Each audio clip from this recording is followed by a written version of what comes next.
You're listening to The Bob Zadek Show, a full hour of libertarian discussion with the smartest guests on radio. Live, spontaneous, and thoughtful. It's the show of ideas, not attitude. Now, your host, Bob Zadek. Good morning, everyone. Welcome to The Bob Zadek Show, the longest-running live libertarian talk radio show on all of radio. The show of ideas, never once the show of attitude. Thank you so much for listening this Sunday morning. For the past couple of years, any one of us citizens who are at least marginally active in the democratic process had to get a quick master's degree in epidemiology so we could follow what we are being told by public officials, so we could understand when people are blowing smoke at us or when they are being honest and candid with us. And it's really been a challenge, and it continues to be a challenge. Of late, I wonder how many of you have noticed that all of a sudden we have to put aside the quick master's degree in epidemiology that we worked so hard to get so we could evaluate what we are being told in what passes for the news. And now all of a sudden we have to put away the medical books and dust off economic textbooks, because now what is starting to crowd out all of the news and the noise involving COVID, we are now having to deal with what is going on in the world of economics and public policy. We are suffering the beginnings, perhaps, of an onslaught of inflation where we can no longer afford goods and services that we seem to have used to be able to afford. We are being told that we are suffering from the ravages of price gouging, and we have public officials who are starting to scream at us that we, the innocent public, are being victimized by big grocery, a relatively new term, and other alleged monopolists in society, and they, the businesses who sell us what we want and need, those businesses are the predators and the cause of all of our problems. And of course, once public officials convince us and help us identify who the enemy is, the enemy de jure, they, of course, they being the public officials, have the perfect cure, which invariably involves more government. And as the Madison observed, or I believe it was Jefferson actually observed several hundred years ago, as the power of government increases, liberty decreases. And that's what we are experiencing now. And all of this is because of now we are suffering an economic pandemic replacing the medical pandemic. The symptoms of the economic pandemic are, as I said, greed exhibited by grocery stores and others, rapid inflation, reducing our buying power, and the cure is, among other things, price controls. Well, what we have learned about epidemiology doesn't help us very much in determining who is right and who is wrong. We have to dismiss the Faucis of the world, and we now have to learn from economists what is going on, what is really going on, that's affecting us so profoundly economically. So, of course, we turn to economists to help us understand. And the economists I must turn to at times like this is Professor Don Boudreaux. Don is a senior fellow with the F.A. Hayek Program for Advanced Study in Philosophy, politics and economics at Mercatus, the Mercatus Center at GMU, George Mason University. He is a professor of economics and was the former economics department chair at GMU.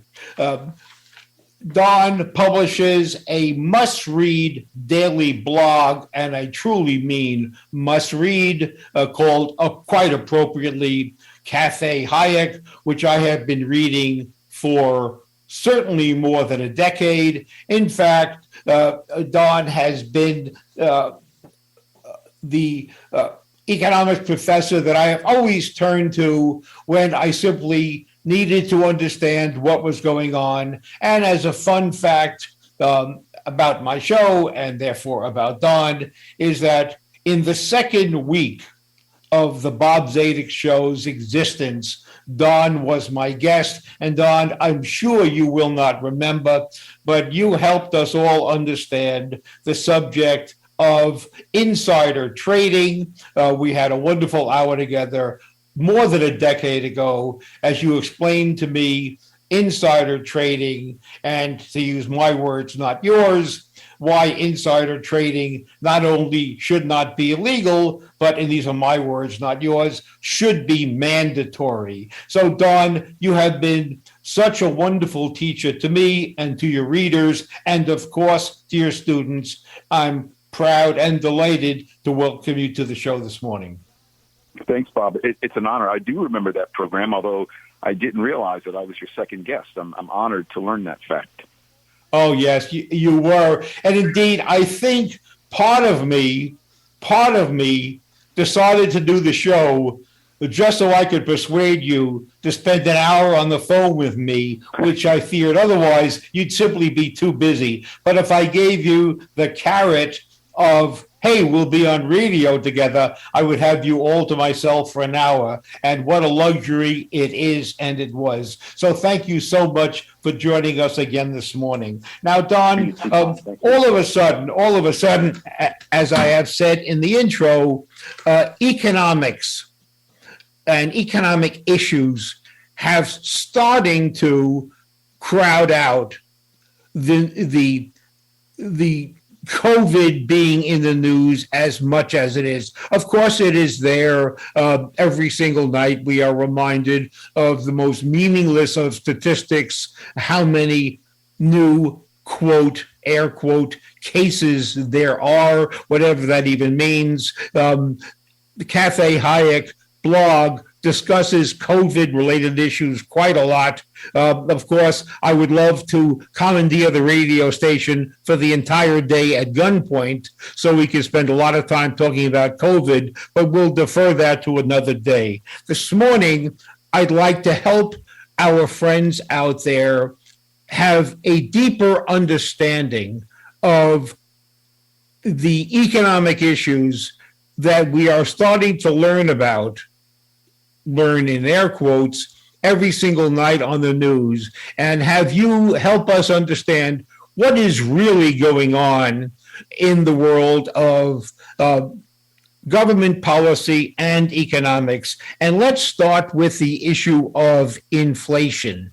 Now, most people have little or no real understanding of inflation other than things cost more. Now, of course, that is so simplistic as to not help anybody understand anything. So tell us about what is the dynamic of inflation and what causes it, and most importantly to us, why it adversely affects us. Because after all, Don, if everything goes up, if the cost of everything goes up, that ought to mean that wages go up proportionally. Therefore, it's, if you will, revenue neutral. We pay more and we earn more. Who cares? So help us understand the dynamic of inflation. Inflation is a reduction in the purchasing power of the money unit. So in the U.S., a reduction in the dollar's purchasing power. It takes more dollars with inflation to buy the same thing than it took in the past. That's what inflation is.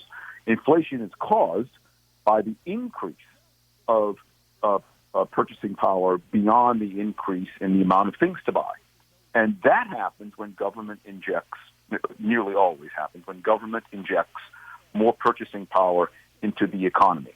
What's happened in the past 2 years is we have had an unprecedented injection of purchasing power into the economy, along with, at the same time, a government-engineered obstruction of production. So we had, at the same time, government reducing the amount that comes to market, reducing the amount of goods and services that are able to find their way to market, and at the same time, increasing the amount of purchasing power in the hands of ordinary people. When that happens, the inevitable result is a rise in prices. Now, you are exactly correct that if it were the case that all prices rose at the same time along with wages, then there would be no impact. The prices of everything you buy double, but your wages double, you're no better off or worse off. Unfortunately, that's not how inflation works in the real world. The money gets injected, the purchasing power gets injected at particular points. Those persons who first spend the money, which is mostly now, it's often the government or the people who first get the bank loans, they're able to buy things at low prices, and the rise in prices happens not all at the same time. It happens in a very staggered fashion. And wages, the rise in wages, usually lags the rise in the overall prices of goods and services. So for a while, workers are made worse off. They find that while their wages might be rising, their wages are not rising by as much as are the prices of the goods and services that they buy. And so that means really a reduction in their real income. Inflation causes a huge amount of uncertainty in the economy. Entrepreneurs know what to do by looking at how prices move. And so if the prices of apples rises relative to the prices of pears, then entrepreneurs know, okay, we should shift more production into apples and away from pears because consumers now want apples more than they do pears. That's what the rise in the price of apples means. But if the rise in the price of apples occurs not because consumers want apples any more than they did before, but simply because of the happenstance of the way the inflation is causing prices to rise at different rates, then entrepreneurs don't know why the price of apples rose compared to the price of pears.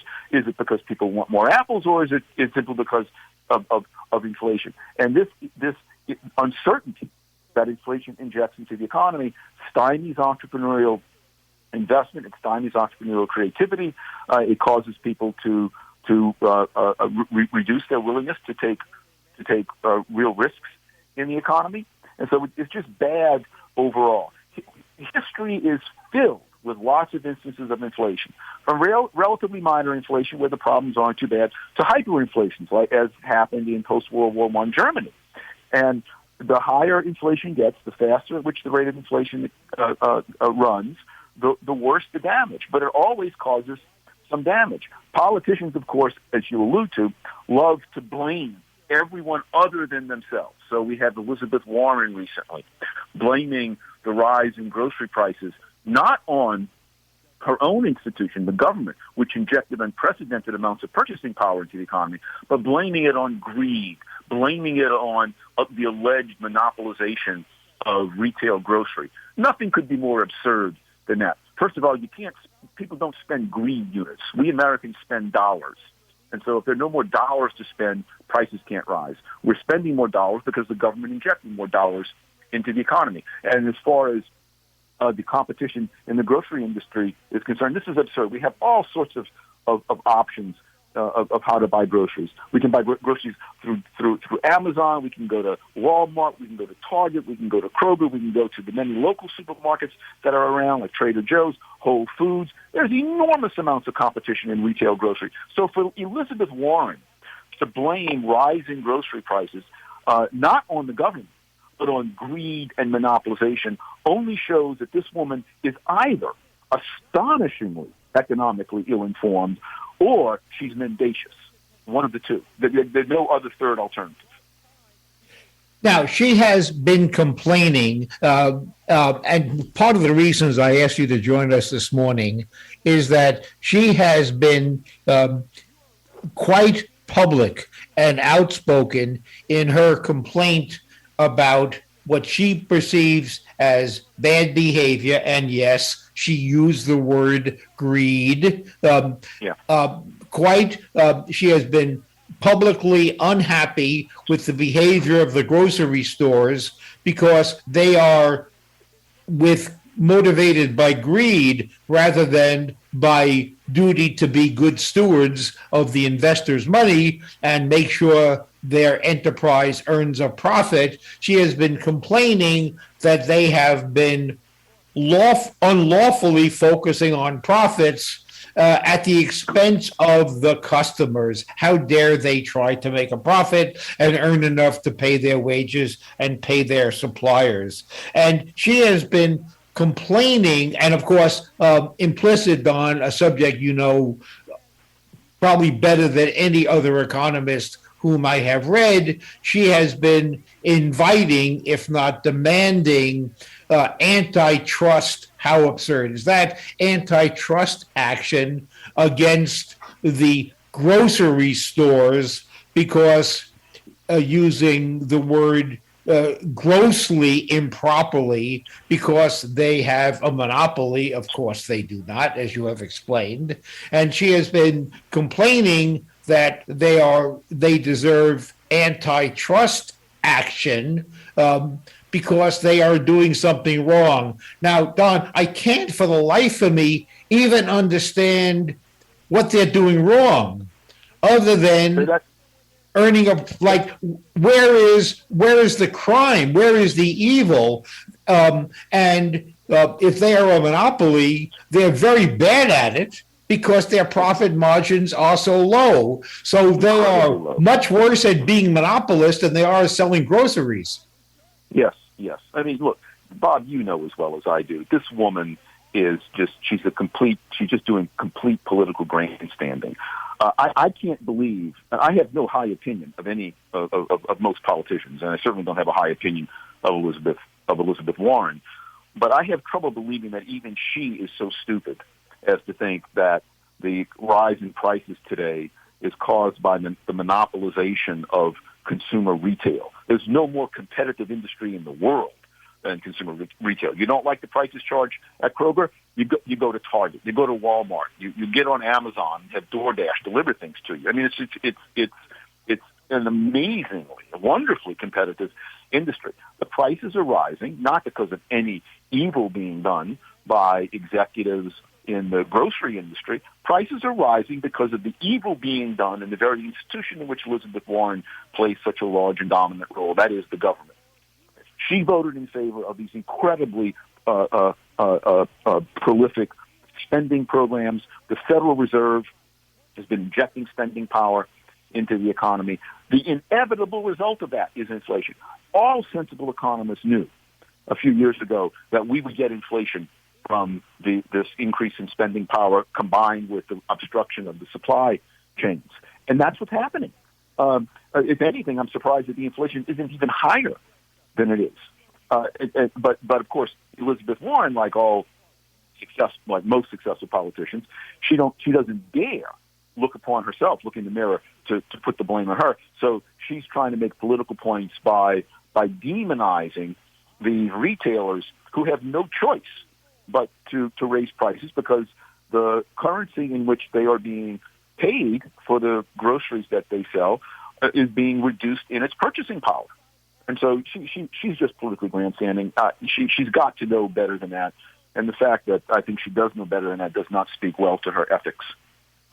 And what's so strange is grocery prices, I think it's fair to say, Don, have never been lower than they are now in history. So in real terms, if you look at the amount of time that ordinary Americans have to work in order to earn enough income to buy, a pound of potatoes or broccoli or cans of green beans or lettuce or other grocery items, nearly all of those items for decades, at least leading up to COVID, that amount of time has increasingly shrunk, meaning that these grocery items are becoming much more affordable to ordinary Americans. The nominal prices of these things are today rising because of inflation. And to the extent that, again, these prices are rising faster than the rise in wages, then there is this short-term increase in the real cost that Americans are paying for groceries. But again, that problem, and it is a problem, that problem is caused not by greed, it's caused not by monopolization. She has no evidence of monopolization. She doesn't present any evidence because she has none, other than the fact that prices are rising. But the most obvious explanation for the rise in prices is the increase in spending power. Milton Friedman famously said, Milton Friedman being the most famous monetary economist who ever lived, Milton Friedman famously wrote many years ago that, and I quote, "Inflation is always and everywhere a monetary phenomenon," meaning that ultimately, if you find instances of steadily rising prices, you can bet that is caused by the money supply and purchasing power rising faster than the output of goods and services. And that's what's happening now. Elizabeth Warren and her cronies in Congress, they don't want to take the blame for it. They want to get all the credit for increasing spending and being heroes to Americans. They do not want to face the consequences, the ill consequences of their own poor decisions. And so she's trying to pass the buck off onto innocent parties. And it's quite dismaying to see the blatancy, how blatantly she does that. Milton Friedman once observed that inflation is his words, printing press problem. I remember, I think he said that on a Donahue show or perhaps in a public address. He said it is nothing other than a printing press problem. We are printing too much money, which means government, of course, runs the printing press. So it is a government-induced problem. And the relevance of what you just said, Don, to our audience is that there are several points I want to emphasize because you made so many good points, one after the other. The first is it is a pretty standard device for government when they are at fault to look around for another demon. And to the extent that government can direct the public's attention to a non-governmental actor, in this case, grocery chains, and demonize them, then the attention is deflected from government, the real problem, and that has been the success. So throughout history, and often on my show, I have done my best to remind our listeners that what is going on here is nothing other than it's not our fault, it's somebody else's. And using the pulpit they have by dint of their position in government, they try to deflect the blame and just find any old demon who they can direct attention towards. Now, you had on this subject of the demonization, and we'll go well beyond grocery stores in the show, but what is interesting to me and scary is that some economists, I don't know if it's accurate to say many, so I'll just say comfortably some economists as I segue into the next topic I want to help our friends understand is they are, having caused the problem of inflation, they now resort to the governmental fallback of, Don, you're going to tremble as soon as I say the words, price controls. Oh my goodness, oh my goodness. So help us understand what I mean, help our friends understand what those words, price controls, sometimes wage and price controls, mean to you, and how insidious is that cure. And despite that, government seems to be looking in that direction, as are many economists, under theory that, well, prices are too high, no problem, by governmental fiat, we'll just rule that we'll lower prices, case closed. help us understand the evils and the mechanics of wage and price controls? I'm going to turn again to Milton Friedman. He's not the only economist who said this, but I first heard it from him, that it's so wise. So price controls basically are just the government prohibiting and making it illegal for sellers to raise prices, right? Or putting restrictions on how high they can raise prices. And so if you raise prices by too much, you get threatened with a fine or jail. And so the government can indeed, with enough force, prevent people from raising prices, but that doesn't control inflation. As Milton Friedman once said, trying to control inflation with price controls is like trying to control a heater that's pumping too much heat into a room by putting a little metal strip into a thermometer to prevent the mercury from rising. You can prevent the thermostat from registering the correct room temperature. That's easy to do, but that doesn't change the room temperature. If you command the thermostat to say, all right, do not rise above 72 degrees. Well, you can stop the thermostat from rising above 72 degrees. But if the excess heat is continuing to be pumped into the room and the temperature in the room is 80, 85, 90, that's the temperature in the room. And so one reason I like this analogy is everyone understands that you don't change the temperature in the room by causing the thermostat to lie.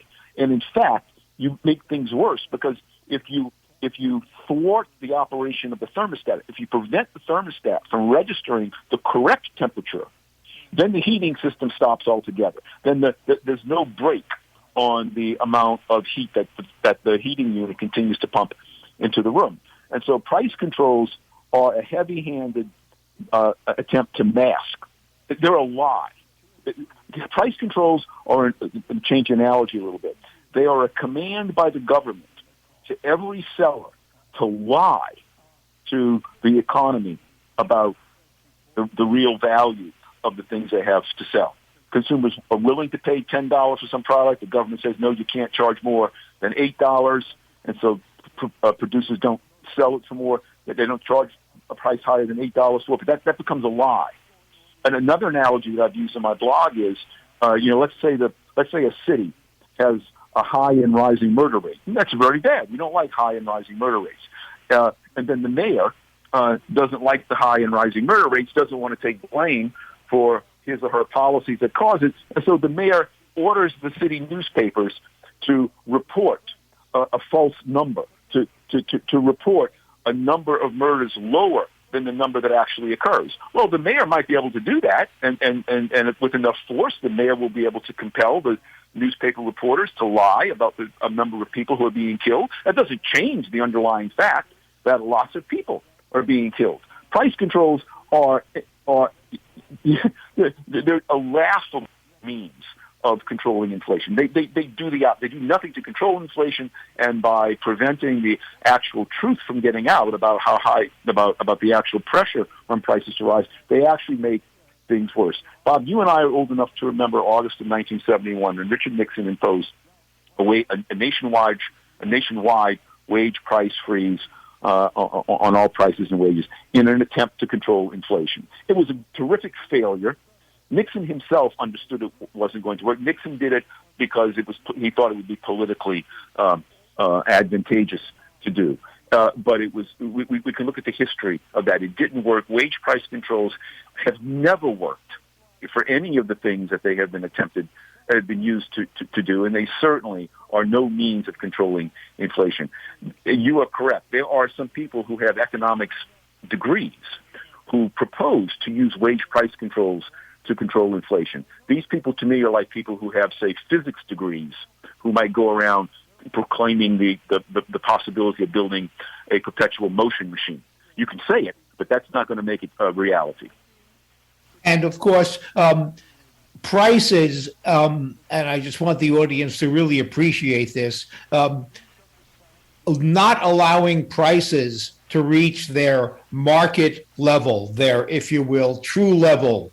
Price is information.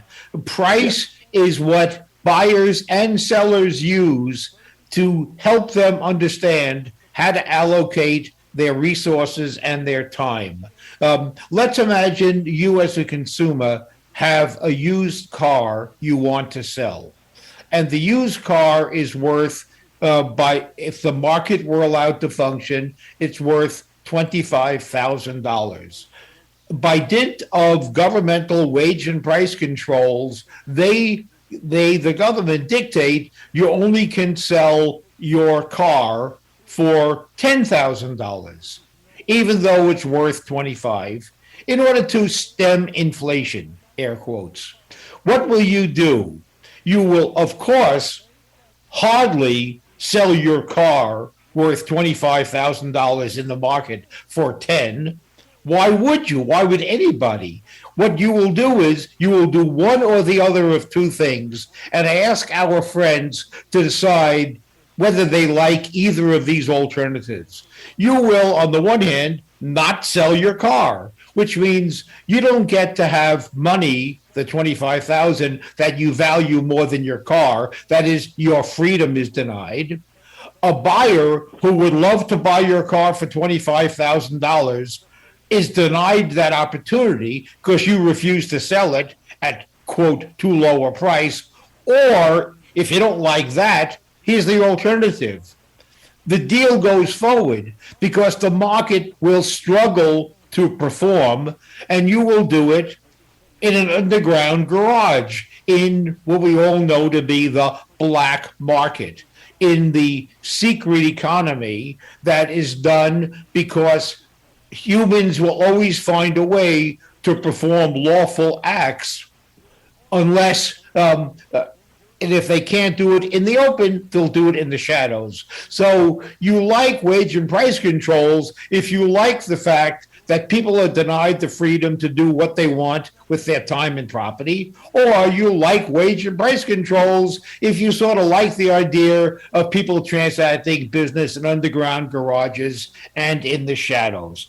Other than that, what is there to like? But the scary part about it is even the White House, as recently as last month, has looked somewhat fondly, or at least they expressed some appeal for wage and price controls. Jen Psaki, in just last month in December, at a press conference, in complaining about meat prices, another villain, government-induced, she indicated that the White House was looking, and Department of Agriculture was looking at wage and price controls to stem, here it is, Don, corporate greed. So the scary part is that notwithstanding Nixon's sorry experience in 71, certain bad ideas just never seem to die. Yep. No, that's exactly right. This is a childish. In fact, I won't call it childish. That insults children. This is economic ignorance of an indescribable degree. It's politically convenient. They're deflecting. They're trying to deflect blame. Fortunately, I think that these people in the administration and today's progressives are so clueless that they don't understand that the American people are not quite that gullible. The American people, I think, get it. There are enough of us still alive who remember the experience of the 1970s, and who remember the experience with wage price controls and with price caps on energy, and we remember that it didn't work out so well. And we remember that one of the first things Ronald Reagan did in fact, I think it was his very first official act as president, right after being sworn in January of 1981, he eliminated the price controls on energy. And so what we saw was an immediate spike in energy prices, including gas, and then they went right back down because that inspired sellers to get back into the market. And so enough people remember those experiences, I think, to understand that what these people in Washington are peddling is just nonsense. It's almost as if the Biden administration and the likes of Elizabeth Warren, almost as if they think that their only constituency consists of 20-something progressives from Brooklyn have no memory of anything, beyond, George W. Bush's administration. They really are insulting the intelligence of most Americans with the things that they say. Now, a point I want to remind our audience about is that if you read some of what is offered to us as news in what's left of mainstream media, you would be led to believe that our economic woes are just happening to us. They are existential, like a tornado or a hurricane or an infectious disease. But the point I ask you to remember as Don and I speak is that no, these are not just things that happen to us. They are the result of conscious, albeit wrong-headed, decisions by government. Mistakes, if you want to call it what it is. So these are not just woe is us, how unlucky we are.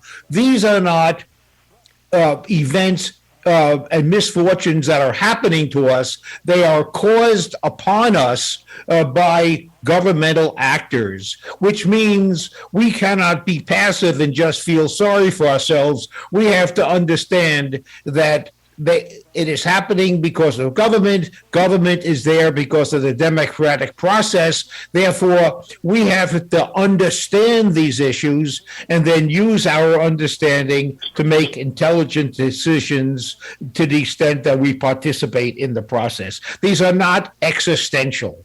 They are caused by identifiable human beings making mistakes. Now, Don, another area where economics is profoundly and adversely affecting Americans, and well beyond America, of course, is the area or the mistakes made and the gross misunderstandings on the subject of trade, and that is, of course, related to what has been called the supply chain, which I don't know if there is sufficient understanding of how the mistakes of government in those two areas of trade and related issue of the supply chain and the inavailability of labor. To what extent, and of course the answer is a great extent, but help us understand, to what extent are these ills, the unavailability of goods and services because of the, quote, supply chain, and mistakes made in the understanding and use of trade policy? To what extent is a misunderstanding of basic economics the cause of these issues? Oh, to a huge extent. There's a naive belief, and this is a belief that unfortunately knows no political boundaries. It's on the left, middle, right, progressives, hardcore conservatives. Very many people believe that it's very simple to what's called repatriate supply chains. Oh, well, because of the pandemic, we've had trouble buying masks, or we've had trouble buying this kind of equipment or that kind of good. So let's just put tariffs in place or import restrictions in place so that we make more of these things at home. What this kind of naive, and it is naive, but this kind of naive view overlooks is number one, that we can't make more of one thing at home without making less of other things at home. And so we never. These people who say, well, we got to make more of our own masks, we have to grow more of our own food, we have to make more of our own steel.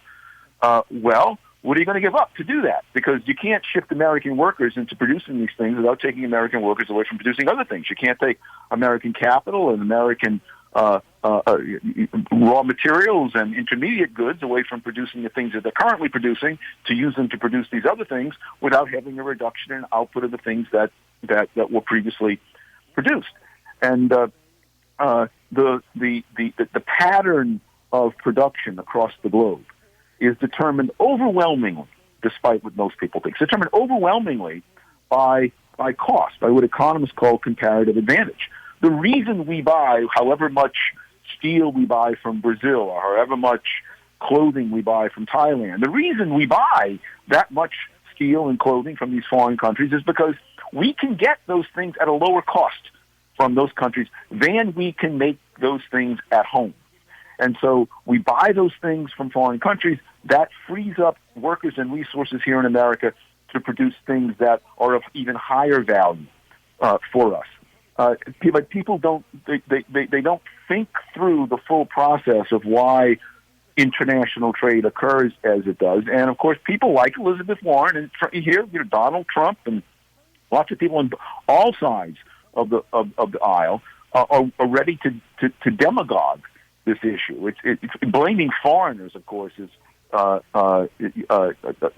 probably second only to blaming speculators and investment bankers for the ills that are experienced in the domestic economy. And so politicians resort to that kind of blame game. But it really does worry me, Bob, that the widespread failure to understand the nature of international trade is going to lead to more sympathy, more popular sympathy for trade restrictions, which will only make us more poor. It will reduce our level of prosperity compared to what that prosperity would be in the absence of those trade restrictions. And I should say also, history, the empirical record, overwhelmingly backs what I say. People study this empirically, and if you look at the freedom of a country to trade with the median real income, the level of economic growth, whatever measure you want to, reasonable measure you want to use to measure how prosperous ordinary people are, you find a high correlation between freedom to trade and that kind of prosperity and high economic growth. You find a high correlation between trade restrictionism, protectionism, and low levels of economic growth and performance. That has been true throughout history. Don, what I have heard, and in this case, you're right, it's mostly people on the right who talk about exporting American jobs and the corollary, bringing jobs back home. I actually say to those mostly people on the right, I couldn't agree more. Let's bring those jobs home. I'm all for it, so long as when you bring the job home, you bring it home with that salary. And if you want to bring home a 25-cent an hour job that's being done in Thailand, I'm all for it. And find somebody in the U.S. who will work for 25 cents an hour and have at it. I'm behind you 100%, which is my somewhat snide way of saying exactly what you have said, which is we are taking advantage of the inexpensive foreign labor. And after all, why would we complain that somebody else is more or less voluntarily agreeing to work for what is to us a low wage for the sole purpose of giving us what we want at a price we are delighted to pay? Don't we love the fact that the entire world is devoted to making us happier and wealthier? Why would we oppose that? We should love it. The world is making us happier. What's wrong with that? Yeah, no, nothing. But there's this false nostalgia in America, Bob, as you allude to, that the 50s and 60s, those jobs were great. Well, the 50s and 60s were great compared to the 20s and 30s, but again, pre-COVID, things are a lot better than they were in the 50s and 60s. My dad had a sixth grade education. He worked most of his life, as a pipe fitter in a shipyard. That kind of job is less and less common today in America. My father would be appalled if he's dead now, but he would be appalled if I told him, "Yeah, Dad, I don't like the job I have. I want to be a pipe fitter like you." He'd say, "Son, that's not a good job to have. it's a good thing. It's good that most Americans are avoiding that kind of job. Those kinds of jobs were fine in their time, but fortunately, our growth has been such that we most Americans can work at jobs that are both more pleasant and higher paying than was the job that my dad worked in all his life. And so, trade, those who would restrict trade, impose tariffs, understand how they are simply acting against taking steps to deny us basic freedoms. Yeah. Why should we be denied the freedom if I want to do it? Who am I hurting by my buying a T-shirt made in Thailand? Why should it be the factor of government to say you are prohibited from performing that act that you want to do that doesn't hurt anybody and you want to do it, but we decide a total stranger, theoretically, who you will never meet, may be harmed by being denied a job. Utterly absurd. But look at the effect upon the consumer. The consumer is being denied the freedom to make it his or her own choices. I'm sorry, Don, I interrupted you. No. Bob, as you know, I agree completely. Although the economic case for free trade is very strong, both theoretically and empirically, ultimately I support free trade for the reason that you just alluded to. It's the only ethical system. If someone earns income honestly, that person should have complete freedom to spend that income in whatever peaceful ways he or she chooses. And so if someone earns income by doing whatever honestly, and if someone who lives in Toronto makes that American a better offer than does someone who lives in Buffalo, that American should be free to buy that thing from the Canadian rather than a fellow American. But so many people demagogue the trade issue that this simple ethic gets confused and it gets camouflaged behind a lot of silly talk about imports destroying jobs and trade deficits. So I agree completely with what you just said. The last misconception, economic misconception, that we will have time to discuss, and I'm raising the issue, Don, because there's so much misunderstanding about this issue. And also, and this is purely selfish, because I love when you write about and speak about the subject. You do it so beautifully and with such, and you explain the principles so easily and with such passion. I am giving myself the treat of asking you to help us understand this ridiculously fake issue of price gouging.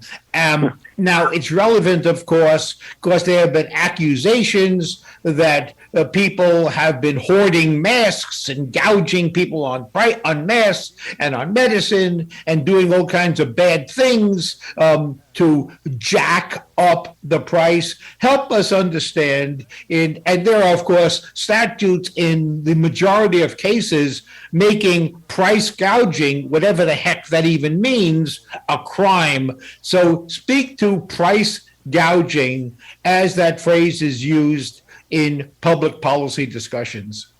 The issue becomes relevant usually in the immediate aftermath of a natural disaster, a hurricane, an earthquake, a tsunami. And what happens when natural disasters strike are two things simultaneously. So let's say a hurricane hits my hometown of New Orleans, which they do with some frequency. So hurricane hits New Orleans, two things happen simultaneously. Number one, supplies get reduced. So, the hurricane destroys a lot of inventories in hardware stores and grocery stores, knocks out roads and knocks out communications, so supplies can't get in very easily. And at the same time, it increases demand. People need to buy plywood to patch up their roofs and fix their dog houses.